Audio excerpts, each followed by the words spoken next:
Welcome to this tutorial 2.2, which is about understanding more practical applications of the torsion theory that we looked at. We have already practiced set of 2-3 problems as we discussed these mathematical foundations and the physics framework of the problem, as we looked at stress functions, the Prandtl function. In this tutorial we are going to now summarize everything about the torsion, not of course the airy stress function tutorial that which we already have, but more about these warping functions, solving few sections, understanding this torsional rigidity J as more important point. Just to summarize one concept, we looked at this concept of torsional rigidity, right? Where we use this equation T is equal to G J theta dash, where this is constant, this is material property, and this is a loading condition. What we basically said is for this given twist, right, which is this war, J is of extremely important value because that dictates how much twist is going to happen. And this is extremely important in impedance in terms of aircraft structures, by the way. This is one of the first qualitative tutorial problems you could consider. This sheet, which is open and not resisted to do any functional change, which is unrestrained from any warping, right? See how easy it is to bend this sheet. These are open sections, right? Moment I glue them, it becomes more complicated. You see how it is easy, right? The J of these hollow structures are extremely small. You can easily do it. Look at this marker. Small cross-section area, solid, barring this. See, you cannot see any visible warping here, right? Cannot see. J is high. Right? So J plays an extremely important role because your wing structure, which is going to have this cross-section and aerofoil structure like this, is completely governed and dictated by the choice of the material, which determines G, of course, and then the structural property itself determines J. So this would determine my J, and in turn then for a given torque I could see what is twist. Where does this come into picture? Elasticity, aero-elasticity problems. See, this is my one section of the wing, right? So I'm just going to explain this as tutorial problem 1. It is not a GATE problem, it is not competitive objective problem, it is a theoretical problem. What is the role of structural torsion in the aerodynamic analysis?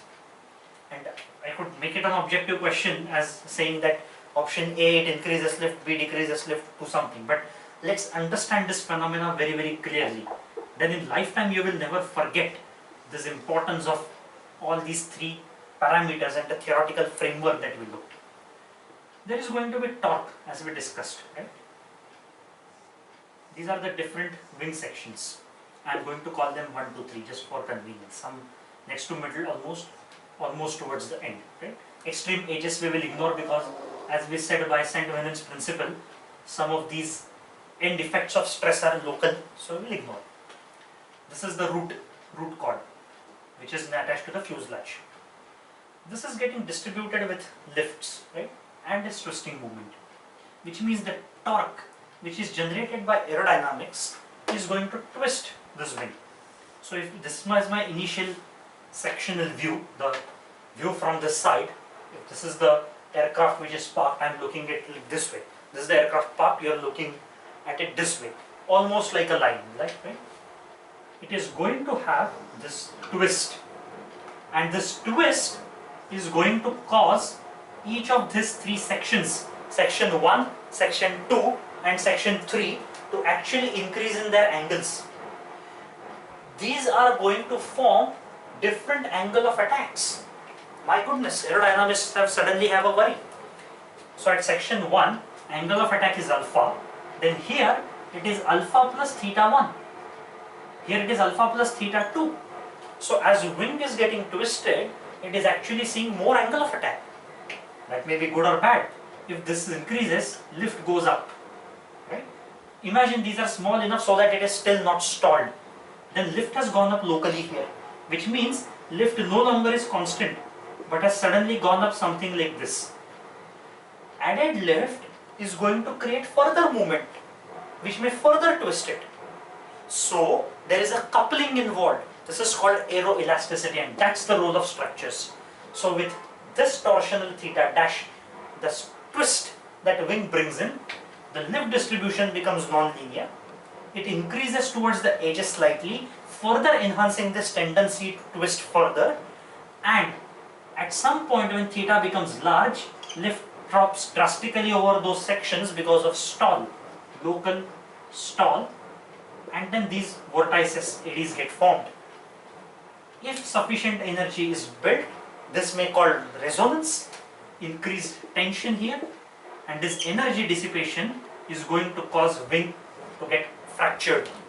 That's the outcome of aeroelasticity. See how important is this foundation for aircrafts, right? So this was our problem 1. Now let us look at some other practical problems. The second practical problem which we will look at is, we have already seen this, but we have to find out now. For a circular cross section, K r square minus a square is a valid Prandtl function. This stress function can be applied to solid cross section which is circular in nature of radius a. We are asked to find out d theta by dz, warping function w or psi, which is our Saint-Venant's warping function, of course the rate of twist, and inertia of course we know, so we will not do it again, and tau zy and tau zx. Okay, so this is our problem number 2. Now implicitly, by knowing, I know the second order magnitude is going to be constant, 2k, right? So del square phi is going to be 2k. Not a big deal, right? And there is anyway not a big deal in this. I already know it. Now moment I know this, what further thing I know is about the point that I have to look at this in a way such that I can find gj theta dash, right? So if k is required to be found out, so 2k is this constant, right? Del square phi, correct? Now if del square phi is 2k, what I can simply do is T, right? Now G into d theta, G d theta by dz, right, is equal to del square phi.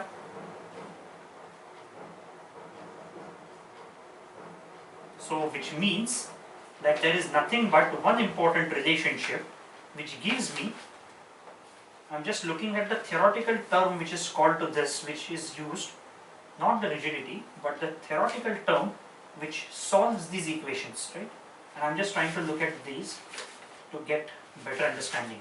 So the theoretical term for now we can park if that is a problem, but the whole aspect we are looking at therefore from this theory is the following, right? So the constant of integration is known, right? We also know that if this is the case, g d theta by dz is k, I can substitute this here. So my phi becomes g d theta by dz a square minus r square, because see the negative sign, right? It was minus of this. And then phi dx dy, the second moment of it is going to give me the torque, right? So the second moment of inertia which is going to give me the torque will also help me understand that what is the rotational inertia. So if I integrate this phi dx dy, what I am going to be seeing is gj theta dash. So this is torque, right, which is gj d theta by dz. So this is going to cancel from both the sides, and all I am going to left with is that I, or the rotational inertia, is pi a raised to 4 upon 2. This equation also we looked at, right? If this is the case, my d theta by dz, which is the first quantity which is asked, is t upon g into j.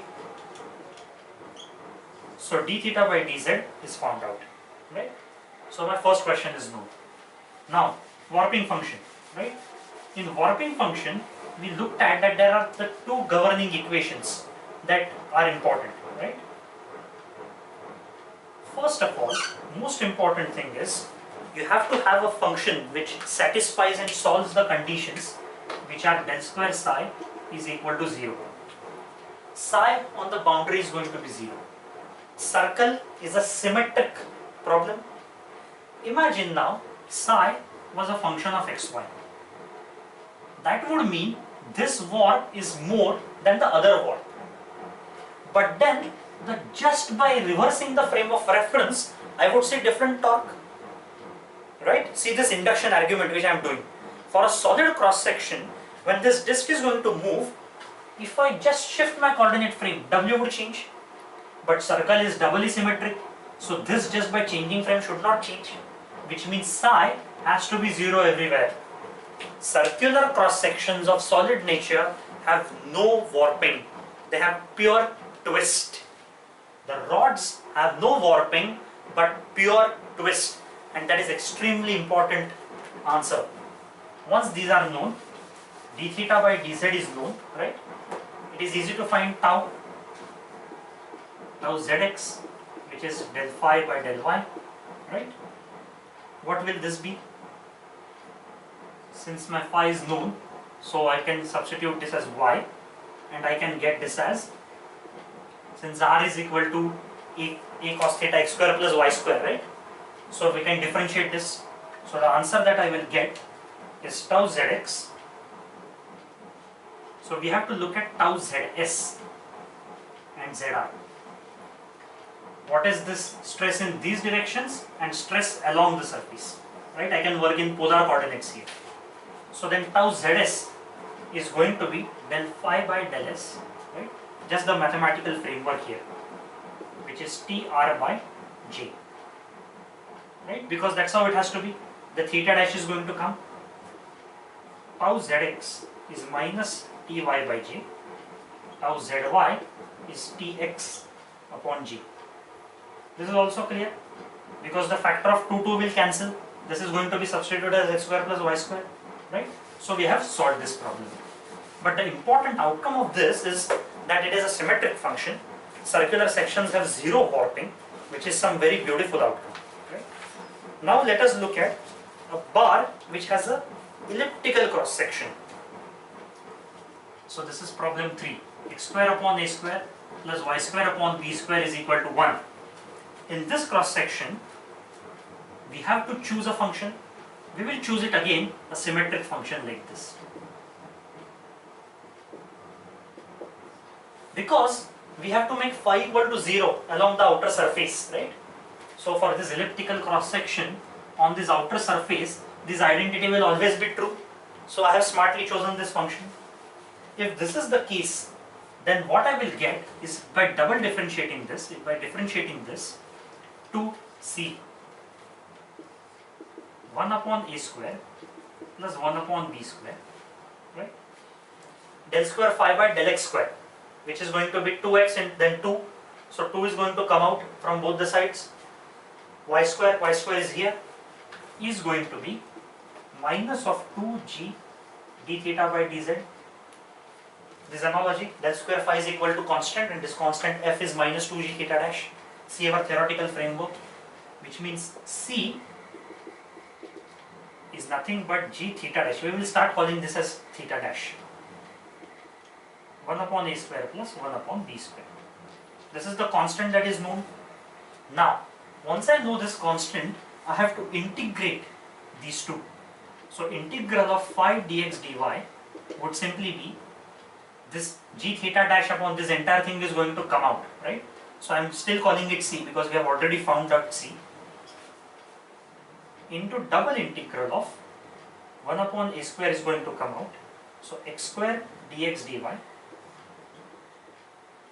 plus 1 upon b square y square dx dy, right? This is the term, and this is nothing but 2 into the torque. So torque is nothing but this. So 2 is going to be here, right? Because 2 into this integral is torque. We have seen this equation. This is slightly complicated in ellipse to find out. we have to do is to integrate this dx dy from x varying from 0 to a and y varying from 0 to b. We are very clear, right? X square dx is what we have to look.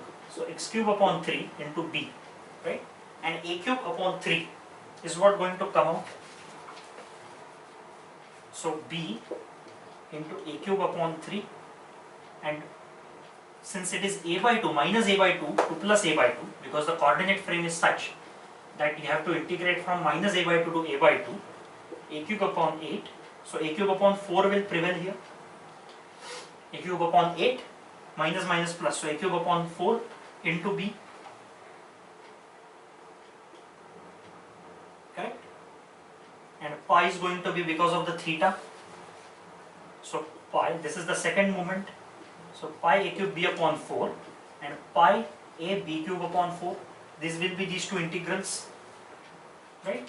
When I differentiate, then this will become pi ab, this will be also pi ab, so pi ab upon 2 into 2c, so pi ab, the area of the ellipse, is what I am left with. See how beautiful analogy is. Minus dx dy, never forget. This we only got for this outcome. What about this, right? This is also pi ab, right? So the extremely important analogy is to look at this and say, what are the governing points? Is this 0? No, because you have this half, right? So this is 2 pi ab, because we have looked at this, pi ab upon 4, so pi ab upon 2 minus pi ab, which means the remaining residual is minus pi ab upon 2. So the net integral here is going to be g theta dash a square plus b square, a square b square is going to be here, right? That is going to come out 2. And then this is pi ab upon 2, minus minus will go, so pi theta dash a cube b cube upon a square plus b square is torque. So this is equivalent to gj theta dash. So the g, the rotational inertia for ellipse, is pi a cube b cube upon a square plus b square. Extremely important analogy. So moment you know eccentricity and semi-major axis, you know the J of the elliptical solid section. This is another important result that we looked at. Now having known this, the task for us is to find out the warping function, right? So let us look at the warping function now. To look at the warping function, we have to first find out stress, tau zx, right? Now everything is known here, the constant is known. So the constant, let us substitute back, right? So phi is nothing but g theta dash a square b square upon a square plus b square, x square upon a square plus y square upon b square minus 1, right? This is the constant, correct? If this is the function, then tau zx, which is going to be the differentiation del phi by del y, right, is going to be 2ty upon pi a b cube, right? Why is this suddenly the outcome? Simply because what we are saying is we have been substituting these numbers, correct? So what we said is that the stress function, which is going to give me introduction to this nomenclature of del x del y, is going to give me tau zx, which is just the differentiation of this phi, and then I used t by gj theta dash, right, to substitute. So what I have done is to substitute g theta dash, I have used t by g, right? This is what I have done, and this is going to give me 2ty, so 2y by b square. Let us look at this. You may be feeling confused, right? So del phi by del y is g theta dash. A square b square upon a square plus b square is fine. G theta is nothing but t upon j, because t is g j theta dash. So t upon j, what is j? Pi a cube b cube upon a square plus b square. So I have used this to my advantage to eliminate some of these problems. So t upon pi ab is what g theta dash is. This entire constant left with us. And then the only variation is 2y by b square. So this b square will come out and negative sign will prevail because it is a positive del phi by del y. So this is the outcome. Tau zy, which is minus del phi by del x, right? Minus del phi by del x will again be 2tx upon pi a cube b. Similar analogy. Now the only thing that will remain is this a square, so it will come here and sit with this. So these two are known. If these two stresses are known, del w by del x is going to be minus 2ty upon pi ab cube, right? Plus theta dash t upon gj, a square plus b square upon a cube b cube, so fine, right, into y. What I am doing is del w by del x plus del u by del y, del z is tau zx upon g. Are you extremely clear about this? I have used the strain relations to derive based on the displacement fields del w, the first principle. Now I am actually substituting the values. So del w by del y similarly would be 2tx upon pi a cube b g, so g is going to be also here, right, minus t by g pi a cube b cube x a square plus b square, because it was theta dash x and here it is theta dash y, plus and minus signs. So I know variation of w as a function of x and y. Del w by del x is function of y, is some function of y, and del w by del y is function of x. So w is f of x y plus constant, and if I differentiate this, f dash x y is equal to y. So now I am very clear where am I heading towards. So w has to be some alpha xy. See the mathematical induction. Del w by del x is fy, del w by del y is fx. So w has to be a form of this, so that f dash x eliminates this and makes only y outcome, right? Plus some constant, possibly, right? That's how it has to be. But w warping on the edges has to be 0. So see the induction, what I am doing. So I know at least qualitatively how w is going to look like, and that is most important achievement for me. So I can rub this now, right? So I have found out the stresses. So this is done. Inertia is found out completely. Prandtl function is completely found out. Stresses are found out. Now we are looking at warping, and then that completes our entire solution. If I integrate this, right, I have to take this out. So what we are saying is t by g pi a b cube will come out, a square plus b square upon b square, right? Y will also come out. So t y, so I am taking out everything, right? Let's circle, good practice, so that we know exactly what has come out. So only a square is left, right? B cube can come out very clearly, right? Minus 2. That is what I am left with. So this will become b square minus a square, because minus 2a square. Now this can come out. Now it is much easy form to handle, right? b square minus a square x plus some constant y. So w from this first equation will give me on integration this all constant which has come out into x plus f of y, some f1. Now we don't no longer need this equation. Here similarly, second equation will give me t x b square minus a square y upon g pi a cube b cube plus f2 of x.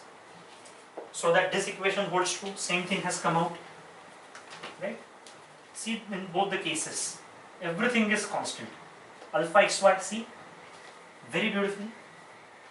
Now if these two functions have to match, these two have to be 0, so there is no constant of integration, right?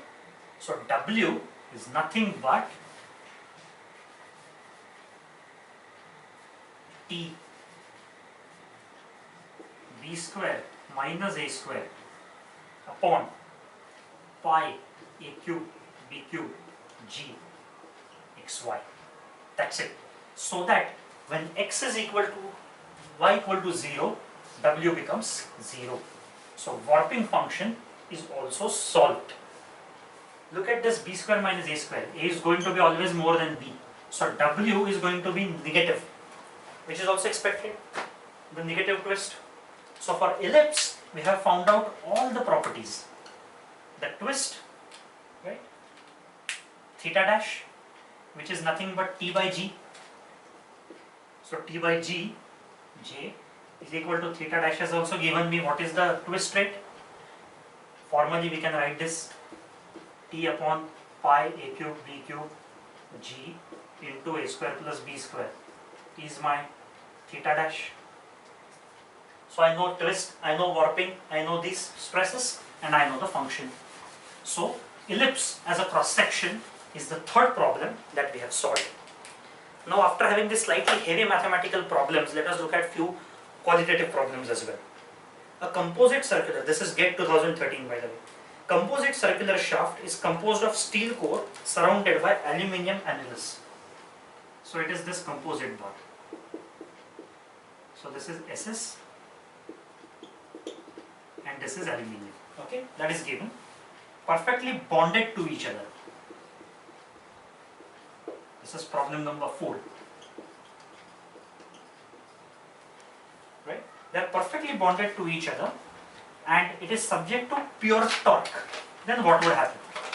And the options are only shear stress is continuous across steel aluminium surface. So stress, we know there is no longitudinal, there is no stress which is of this nature, right? So we are not worried. So I will not keep calling it shear stress, we know implicitly. Stress continuous across SS aluminium surface, aluminium transition. Second option is strain is continuous across. So moment, you see this problem, this is one rod, right? If this was only one bar, then there was no problem. It was independent, right? So we would have given this ideal zero warping solution of a solid rod. But now there are these composites. So we have to find what is this transition, and you will always encounter in aircraft the composites, right, which are made of something similar like this. So very, very practical problem. Third is both are continuous. Fourth, neither is continuous. Now, the shear stress depends on the property of the material, right? Tau as proportionality constant G. G of these two are different. So shear stress can never be constant, but they are glued or bonded together, which means the twist they are going to experience has to be same. Otherwise, if there is this one bar, so we can demonstrate it this way. If there is one bar inside which there is another bar, and these are not bonded but free to rotate with respect to each other, based on their material properties, they would have different twists, different theta dash. But if SS moves by this angle theta and aluminium by theta 2, you would see a slip. The slip is not allowed, which means depending on, this is like a thermal problem, depending on which tries to twist more, second will resist. So there is going to be opposite stresses formed. So stress can never be continuous. So these options are gone. This option or fourth is problem. But as we said, since it is bonded, none of them can have independent twist. And if the twist is the same, the theta dash, the warping is 0, because we have seen the displacement fields u and v will dictate that your gamma zx and gamma zy are identical in SS and aluminium. Because otherwise there would be a slippage and there would be a material coming out, which because of bonding is not allowed. So in bonded composites, stress cannot be continuous because of different material property, and in fact to hold them together, this glue is getting that additional stress. So glue is getting stressed, or the weld is getting stressed with that difference of shear stress between SS and aluminium. If SS has lower stress because of higher G property and aluminium has more, that delta is balanced by those bond that keeps them together. Another insight, right? So this is the gate problem that we looked at. Then let's look at one more problem. Okay, this is an interesting problem. The stiffness cross-section of a long, slender, uniform structural member is idealized as shown in figure below. Okay. So this is another gate examination question. You have A, B, C, D. This is 500 mm. This is 200 mm. Okay. Now, these are the dimensions given. These each are 5 mm thick.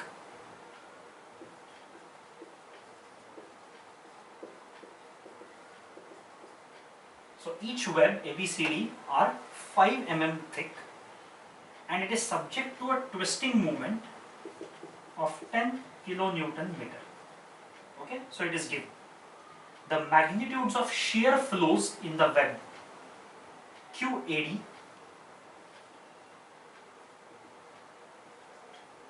QDC, QCB, QBA are respectively, and answers given are 20, 20, 20, 20, 0, 0, 50, 50, 40, 40, 0, 0, all 50. Okay. So two options are symmetric and two are non-symmetric. And you should not start guessing the answers just because something comes and intuitively thinks in your mind. The cross-sectional areas are given now to be 3 centimeter squares. Okay. So the linked areas at ABCD have cross-sections of 3 centimeter square. Okay. So these are all given. Now, twisting moment is already given. Wall thickness is very small, right? So what you should get from here very simply is that if you have to find out what is happening to this, you have to use this analogy. T is equal to 2AQ. The stress flow, we have seen the shear stress flow, right? So if you look at the area, qualitatively first of all, these options can be eliminated. Why? If shear flows are different, at the limbs there is going to be net movement, and this cannot sustain the bonds, which means the shear flow has to be uniform. It is a closed section, and for a thin section it is simply given as 2A into shear flow rate. What is area A? It is 50. So 500 mm is 0.5 meters. So 0.5 into 0.2, which is 0.1, right? Because 0.5 into 2 is 1, so this is 0.1. So 2A is 0.2. So Q is simply 10 upon 0.2, which is 50. So this is the correct answer. See, very, very important arguments that I first made to eliminate these two. The shear flow cannot have variation within these two. Why? Otherwise the effective total load would change, and then there would be a torque. But for a uniform torque for a closed section, which is a closed loop, cannot be non-zero. It has to counteract exactly this.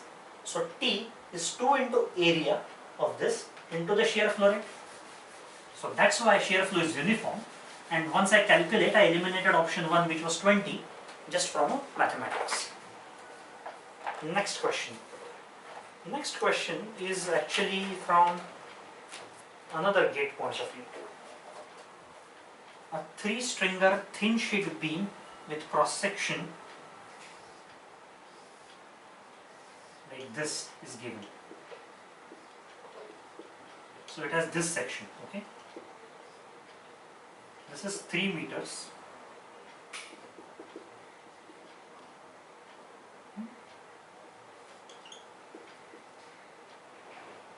So this dia is also 3 meters. Okay. Now T55 is given out to be 0.001. T11 is equal to T44, which is equal to 0.0015. So the thicknesses are also given. G is 20 GPa and tau allowed, the stress allowed, is 250 MPa. We have to find theta, the angle of twist. Okay? This is extremely important result, by the way. This is a cross section, the sectional view, right? Now rather than becoming actually an ellipse or a circle, it is this open-ended section with these thicknesses, right?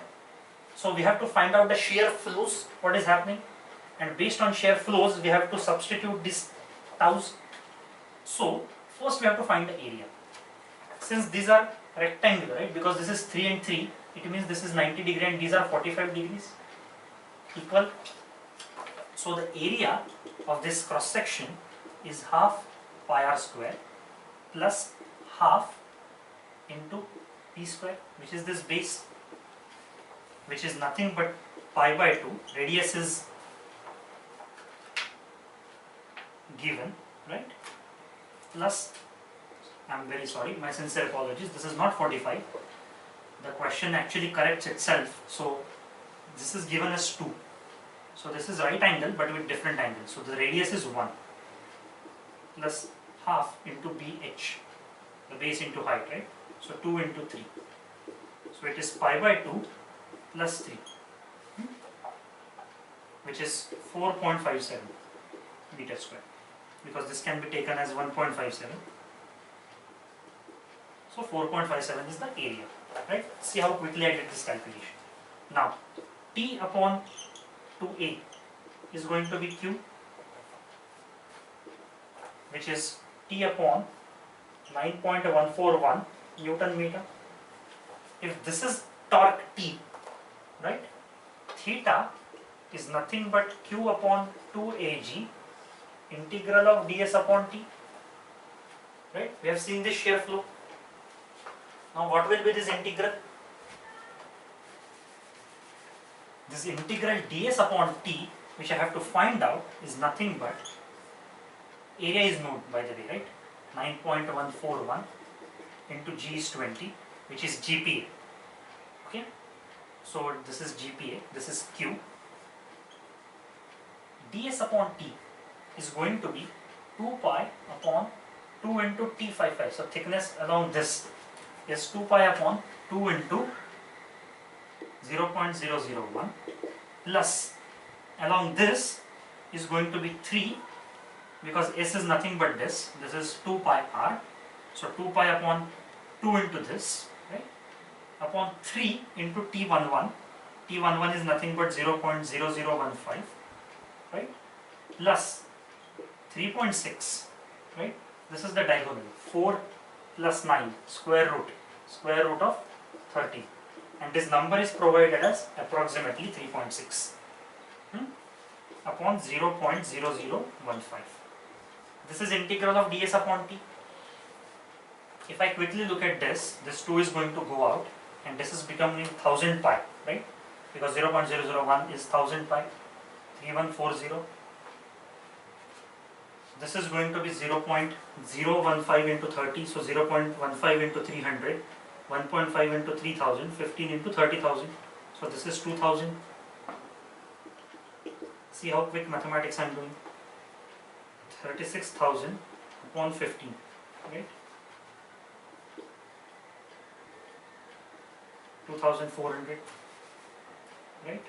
So 7,540 is the value of this ds upon t. This is theta. Now, once we know this, we also know from this relation of theta, which is t upon 9.14a, the shear flow, right? That if I compare these two, shear flow is uniform across. So Q upon T11 is the stress which is allowed. Now you have to be very smart. Thickness which is actually maximum, right, is where tau is going to be here for a given shear flow. Here the shear stress is higher than the straight wall, correct? Which means I have to look at the least thick, because here, because thickness is higher and same shear flow is everywhere, the stress is going to be more than this. So tau 55 is more than tau 11 because it is this relation.